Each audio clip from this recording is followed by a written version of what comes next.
Hello everyone, welcome back to Flying Solo with Kat, and today I'm super excited to talk about 2023 of Star Wars. What came out, what big announcements were happening. Mainly I'm going to be talking about the TV shows. There were 5 in total that came out this year, or last year technically, which is amazing. I think that's actually a pretty good run. For some reason I thought Andor came out in 2023. I guess it came out in 2022. So, I was expecting to talk about Andor in this video, and then I did my research, and I was like, oh, well, it is, not in 2023, but I will do a separate Andor video, especially because we're supposed to get season 2, I think this year or next year, so stay tuned for that. But um, there's no particular order. I'm not really ranking these. I'm just going to be talking about them, my thoughts, and there's only one show on this list that I did not watch, so I won't really give my thoughts on that. But other than that, it's kind of just chill, going back and looking over how Star Wars has really changed because of these TV shows and because of the media that's been put out, and really what's been announced, what's going to change, not this year, but mainly in 2025. So sit back, relax, and let's get into it. First, I'm going to talk about Bad Batch Season 2, which was the first show to actually release. It was January, when the first couple episodes released. I really liked it. I liked Bad Batch Season 1. I know a lot of people didn't. It seemed very slow and was kind of falling back more on the Clone Wars type style of just kind of having fun adventures, and then you'd get some story, and then you just go back to some adventures. But season 2 really comes back in and takes you for a journey, an emotional journey, honestly, because I caught myself crying like a couple times in these episodes. And much of the heart that is, Clone Force 99, the Bad Batch, it's just you feel like you've gone on this journey with them. And it's shocking that in the first couple episodes, they have to deal with Echo leaving and kind of moving on from the Bad Batch family to go actually do some good. While Hunter is very much more, he really wants, you can tell he wants to settle down. He doesn't want to keep fighting. He wants to have his own life, which is very kind of what I've always hoped to get to the point of when we kind of see the clones, or where we see them, of they want that domestic life. They don't want to fight anymore, what they've been trained to do, what they're programmed to do.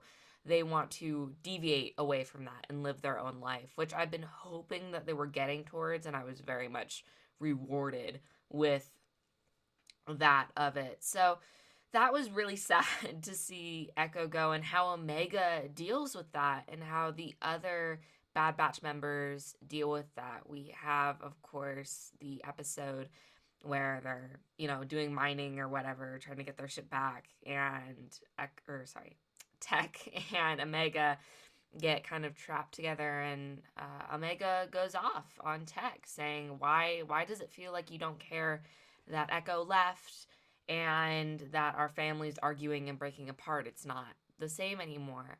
And Tech says something so profound, and something that I think a lot of us in the community feel, or even just like, I think everyone feels at one point in their life, to where,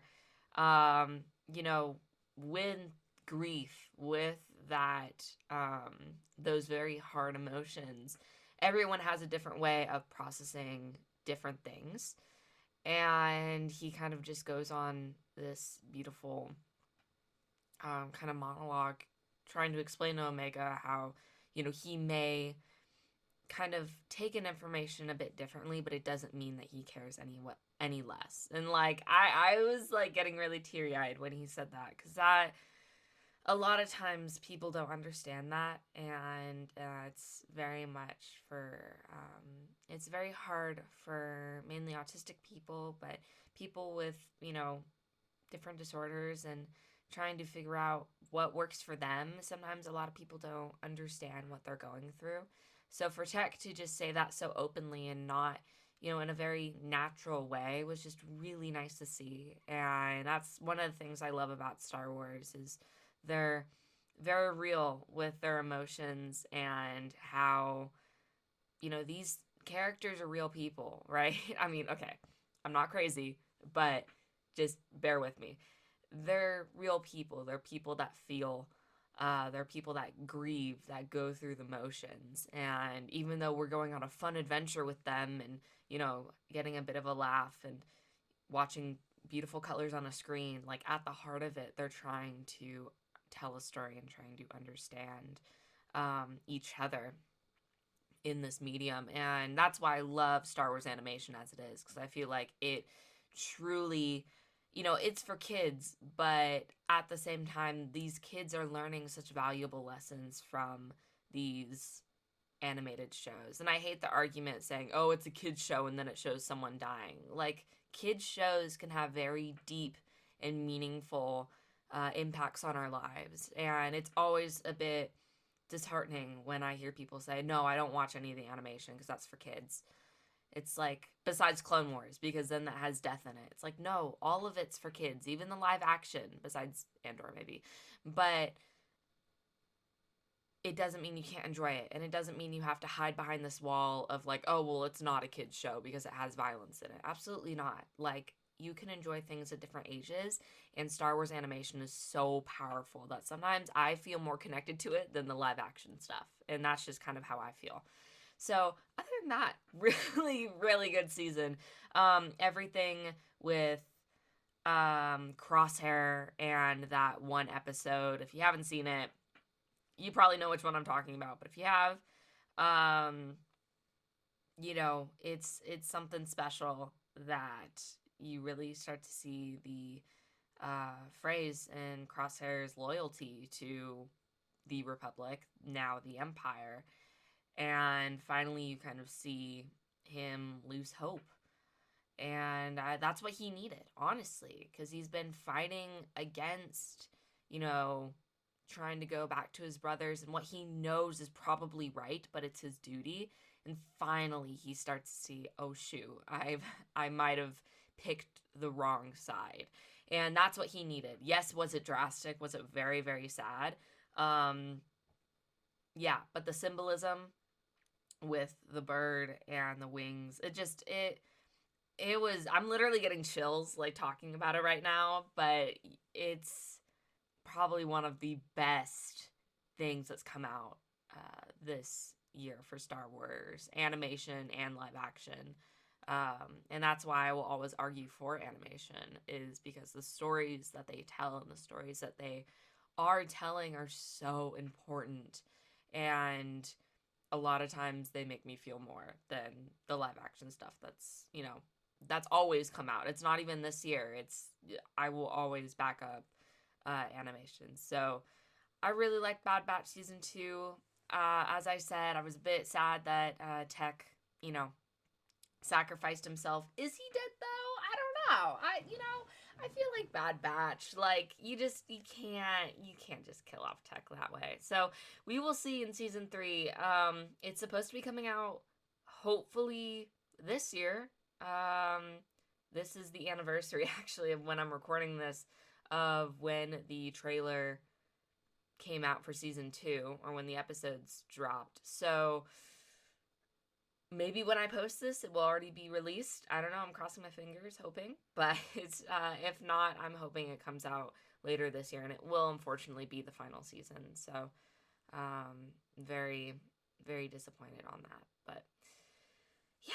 So next, I'm going to talk about Young Jedi Adventures, and oh my goodness, this show has just taken my heart, and it's probably one of my, I know I'm going to say that it's one of my favorite Star Wars that's come out this year, and I'm just going to end up saying that for all 5. It truly is just super cute. I've caught myself just putting it on in the background when I'm doing work or trying to focus on my writing or painting. It's so freaking cute. Like, I just can't, my thoughts are just, I love it so much. I mean, Kai Liss and Nubs mainly, I love them as a trio. They work so well off of each other, and they each have their own time to shine. And then I love Nash, kind of the Han Solo of that trio, and just super cute. And I love Tabor too, as a villain, um, especially in the added episodes that they did kind of at the end of the year. You start to see more of him and more sides to him. And for me, I mean, of course, it's a kid's show. It's literally like from ages like not even 5 to 7, like probably like 3 to 5. Um, but they don't talk down to you. They don't talk down to the kids. They have very simplistic problems that need solving, but they're not stupid about it. When I hate those shows that go like, "Where's the circle?" and then it's, "Oh, this is so stupid." And I understand that's for like learning. That's literally for kids. But as for this, like I wouldn't mind putting it on for my kids and me being there and actually watching it. It is something that I can stomach through and not roll my eyes at, and it's Star Wars. And it's just super super cute. And the story's good. I love that it takes place in the High Republic. I loved everyone on High Republic Twitter kind of just saying that this is their comfort show and the way that they can get through all the trauma of the books and everything. So I'm really glad that it's there for that. And honestly, it kind of makes me want to get into the High Republic from seeing this show. So I would recommend it, even if you don't have kids. Definitely, if you have kids, definitely show them. I feel like it would just be a really cute family time or just something to put on in the background to, kind of distract them and entertain them. But even if you don't have kids, I would still totally check it out. And if you want to get into the High Republic, like maybe honestly start with that and then see if you're kind of digging it. And then after that, I would say start reading the books and comics. But other than that, I have really no other words. It's a really good show, and I've already watched it twice, like all the way through. So not much notes. I don't know if they're gonna come out with a season two. I really hope that they do. A lot of people in the community love it. I've talked to some people outside of the community and online community that we still talk about Star Wars with, and they're not too keen on it. They're like, "Well, it's a baby show. Like, I'm not really gonna watch it." But that's kind of them with Star Wars animation as well, besides Clone Wars, of course. Um, so that is a little disheartening that much of the community isn't really seeing the value in it. But of course, I know we all have our fine line of what we're gonna watch and what we're not gonna watch. So it's all good. I totally get it. It's fine. Visions Volume 2. uh, mm, yeah, I haven't seen it. I haven't even seen Visions Volume 1. Okay, I know you're probably going down in the comments yelling at me. Okay, before you do that, I've been really busy. I know that's such a bad excuse, but I just have not had time to sit down and watch Visions, and the only reason is because it's not canon. Now, that does not deter from the face value of it, of the creativity of Visions. I have heard amazing things about it. It's gotten nominated for many, many different awards. And the fact that each episode, different people worked on it, it's amazing. And it's all different types of animation mediums. Love it. So there's nothing really holding me back from sitting down and watching it. I just have not had time at all. But once I do, I will probably do a Visions video talking about it and why it's probably one of really special things for that's come to Star Wars. But other than that, I really can't say my thoughts on it because I haven't seen it fully. So I'm just gonna leave that there, and we'll come back to it in a later video. Mandalorian season 3. It was great. I don't know about any of you. I know a lot of people hated it, which is crazy to me because it's probably my favorite season. Granted, I think season 2 was really, really good, but season 3 just kind of throws everything at you, and it reminds me of classic Star Wars. It reminds me of OT. It's kind of out there and a little kooky, but it gets the job done and it tells a story. And overall, it's not bad at all. I love some of the places that we go. They're very colorful, they're bright. Especially with Bryce Dallas Howard, that entire episode that she directed, that was just it. I felt like I was back in OT. I felt that's where I was with Lizzo and Jack Black. I know everyone hated that. That's the only episode that I've actually rewatched of The Mandalorian. It was so much fun to just sit there and kind of watch that happen. It was funny. It was out there. The droid bar is my new Roman Empire. I think about the droid bar all the time. It's still interesting that droids, especially like B1 battle droids, those are my favorite, by the way, besides the BB units.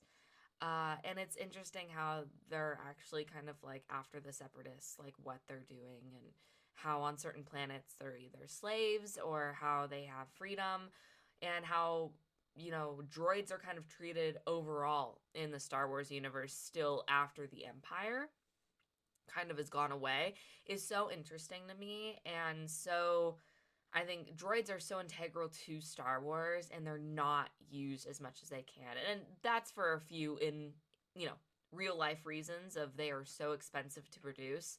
The mechanics that go into moving droids, the amount of CG you would have to do to input those droids to make it look realistic in live action is very, very hard. And that is one of the things that was a downside for Mando season 3. No shade to any of the CGI artists or really anyone working on the project, but when they were at the docks with the B1 battle droids and stuff, it didn't seem as realistic as I would have liked. But granted, so the prequels with the B1 battle droids were so not realistic with the green planes. Oh my god, those were nightmare fuel. Those were so not realistic. But it did kind of take me out in the moment. That's not even like really a gripe. It's just kind of why we don't see as many droids as we do. Um, which that's kind of my theory. But overall, it was amazing. I loved Bo Katan being kind of more the focus. Everyone hated that for some reason. I don't know why. I understand. I, this is what I get kind of annoyed with people coming into Star Wars. I'm not gonna name anyone, but he's a pretty big YouTuber on here, and it seems like every time that they mention something that ties into another Star Wars, product, he gets all pissy and mad and says, "Well, why do they have to mention everyone else? Like we get it. It's Star Wars." It's like, "No, okay. Do you not want them to continue the story? Do you just want to have 50 to 60 episodes about Mandalorian and Grogu on their adventures?" No, it kind of, that's where I was at season 2, to where I was kind of getting sick of it. And I was like, okay, at the end where Luke gets Grogu and everything, I was like, that's a great way to kind of finish it off. And I'm ready to start a new story of, Mando getting Grogu back. And of course, we got that in Book of Boba Fett, which, whatever. But for me, I was good kind of moving on from Din Djarin. I was good for moving on from Grogu. I don't need to focus on those characters so much. I like bringing in other characters that they can interact with. So when Bo-Katan was brought in, everyone had a little hissy fit that, oh my gosh, why do we keep bringing in other Star Wars characters? And it's like, why didn't you get mad at that with Luke? And why are we getting mad at Bo-Katan for that? It doesn't really transfer over. I always like when they continue the story. I never want the same story to be told 100 or 200 times with the same characters. I want them to be introduced to new characters. I want new conflicts to arise.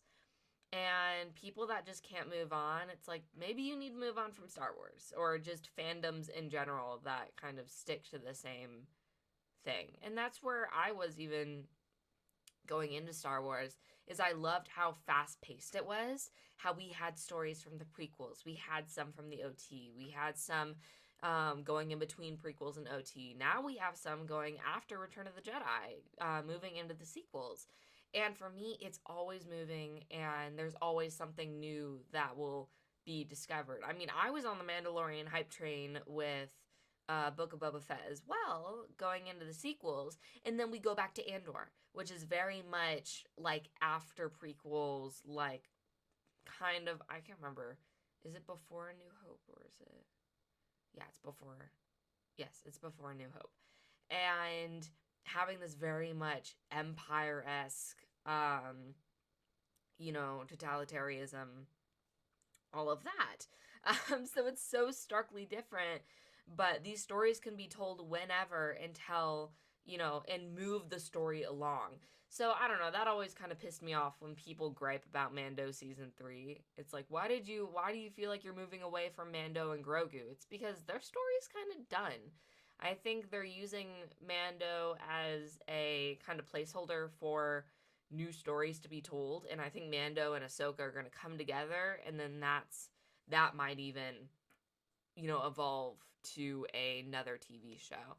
And what do you expect these companies to do? Let's look at the logistics about it. Do you expect them not to move the story along? Do you expect them to just sit there and look pretty and, maybe release a couple episodes of basically the same story? No. You expect them to expand on it, have characters meet other characters to kind of round out the galaxy. So I don't like when people get mad at bringing in other characters. It's like, yes, you know it's Star Wars, but do the characters know it's Star Wars? Have they met this person? What does this person mean to them? So, I don't know. It's just a weird, like, really, really weird gripe. Anyway, rant over. So sorry. Other than that, Mando season 3, amazing. Definitely give it another watch. Now, before we move into Ahsoka, because this kind of has to do with Ahsoka, Mando season 4, we've heard rumors, a lot of rumors actually, that it's being turned into a movie instead of a TV show. And I find that interesting. I do think that might be Dave Filoni's Heir to the Empire. And then we might have Rangers of the New Republic actually then focus on Mando and all of those characters. So of course, no one knows kind of what the heck is going on, which is okay. We're not in the vaults of Lucasfilm. We don't know, we're not in Kathleen Kennedy's vents to kind of see what she's talking about. But I'm excited for the future of Mando and Mandoverse, and if that leads into the movie of Heir to the Empire, I'm all here for it as long as it's good. And I think that's kind of the consensus for everyone. Ahsoka. I loved Ahsoka. Like, it finally felt like we were moving into the sequel trilogy, and this was a story that the sequel trilogy wanted to tell. And Ahsoka and Mando are kind of going to be mixed too, because another thing on Mando season 3 is the last episode with the High Council, and then you had Project Necromancer, headed by Brendol Hux. I mean, for one, that's the first time we've seen him in canon, besides the comics. Which, okay, y'all know me. Y'all know I freaked out. I woke up at like 5 a.m. in the morning and binge watched it and recorded a whole bunch of videos and posted it on Twitter. I was like literally having the time of my life, and it was the best. That moment stuck with me like throughout the day. But introducing the First Order felt so prevalent, and Ahsoka talking with Hera, talking with Mon Mothma, even, it felt so real that, okay, we are moving forward with the First Order. We are moving forward with the Empire returned. And I don't know why people are so pissed off at that either.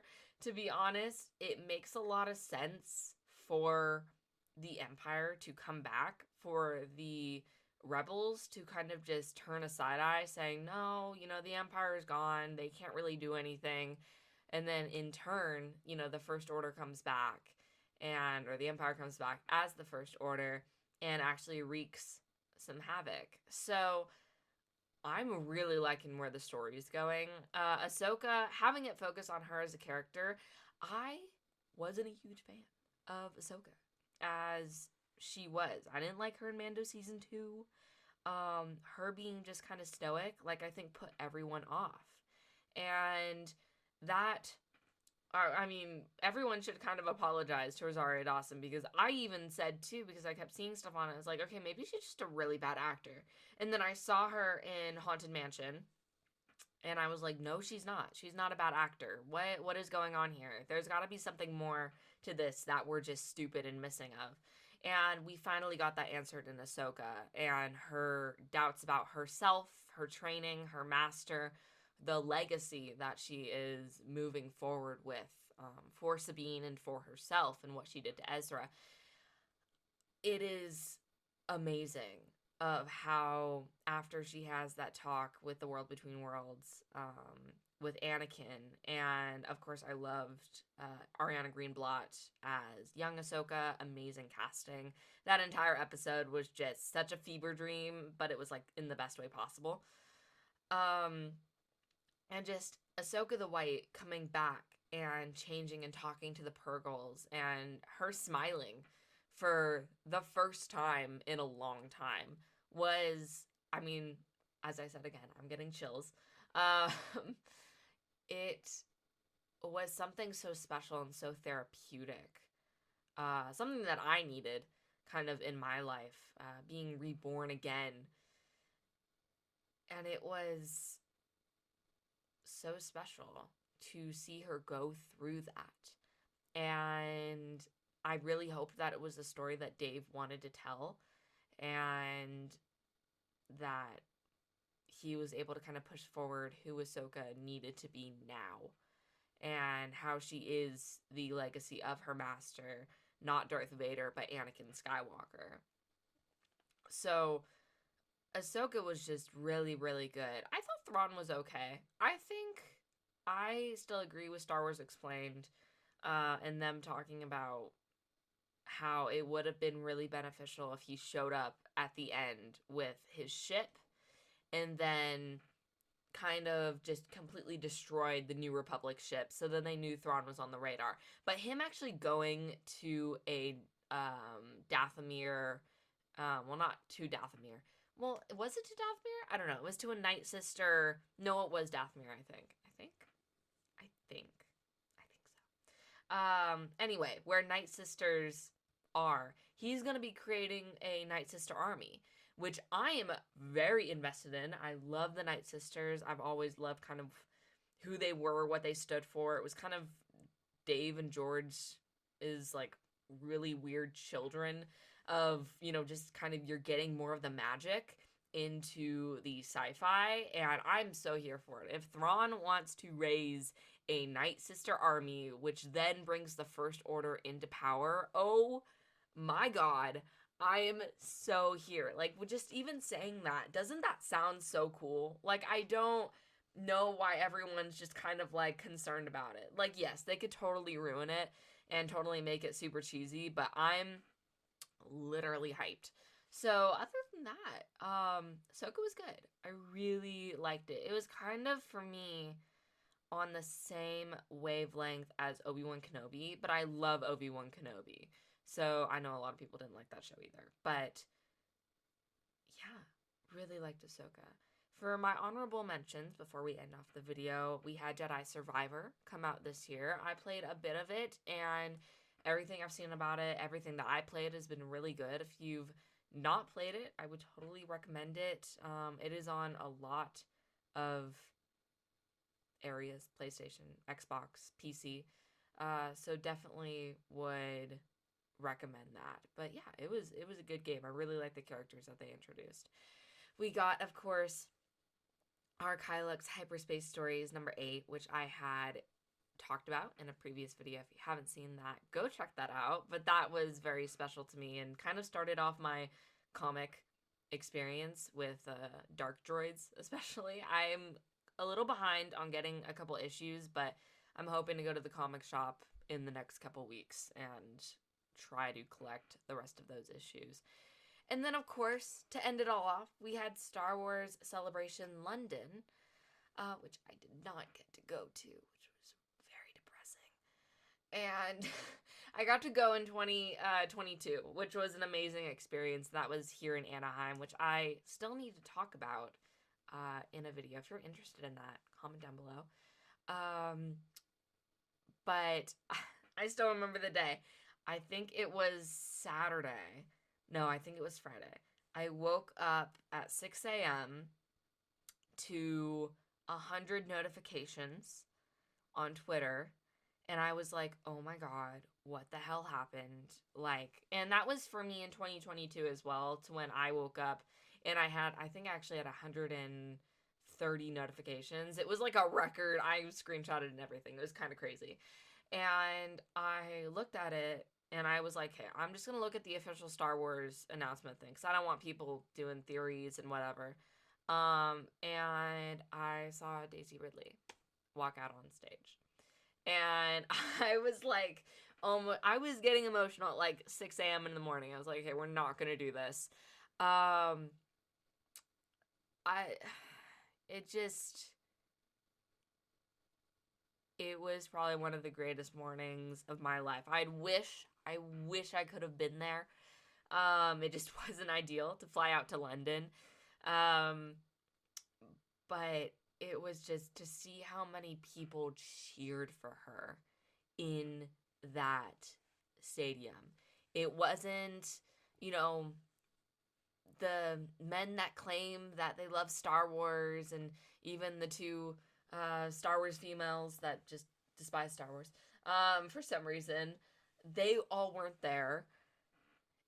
They didn't have their thoughts to say, oh, well, Rey's a terrible character, they're never going to bring her back. There was a whole arena of people that loved Rey, that loved the sequels. Maybe not loved. Love's a strong word. Let me rephrase that. That liked the sequels, that don't have issues with the sequels. And overall just gave Daisy Ridley and Rey a warm welcome. And just to see that and to hear people crying, to hear people cheering and screaming, and just to see her smile on stage of what should have always been, was something really special. And I will, every time I see discourse, and that's why I brought them up specifically, it's like every time I see discourse about them and the new Rey Jedi Order film, I just think of her standing at Star Wars Celebration and everyone just cheering for her. And at the end of the day, I even posted on my personal Twitter that only 10% of the fandom is on Twitter, is on social media spaces.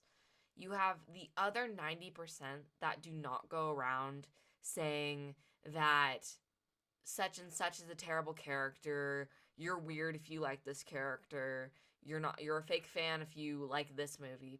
People aren't like that. When I went to the fan event at Disneyland for Life Day,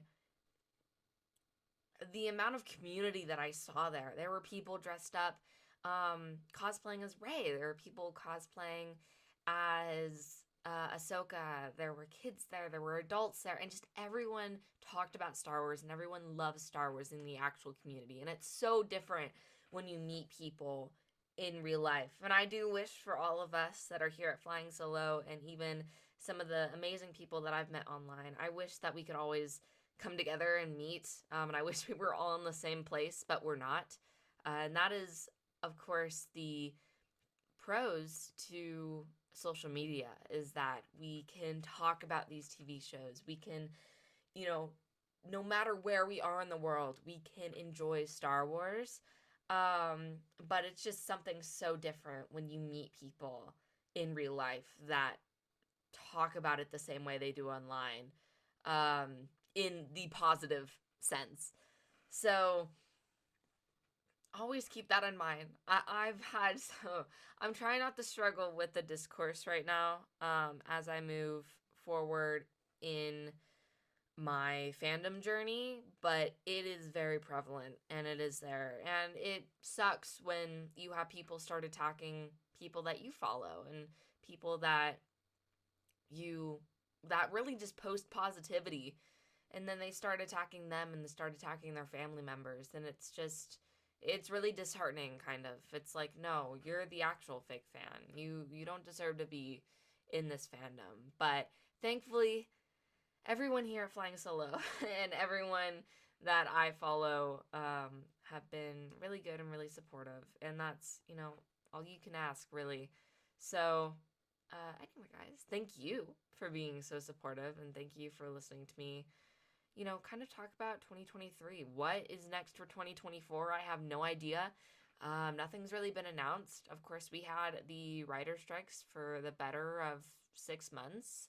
I think even longer than that. So, and that is what's important. To be honest, I can wait a whole nother year, even if there's a little bit of less Star Wars coming out, if it was for writers and actors getting fair pay. So, in no way that I'm blaming them. I just hope that we can get some clear announcements onto when stuff will be released and what will be happening in 2024. So, anyway, guys, thank you so much for listening. Let me know down in the comments what your favorite Star Wars TV show was from 2023 and what you're looking forward to in 2024. So, anyway, guys, thank you so much for listening, and I will see you guys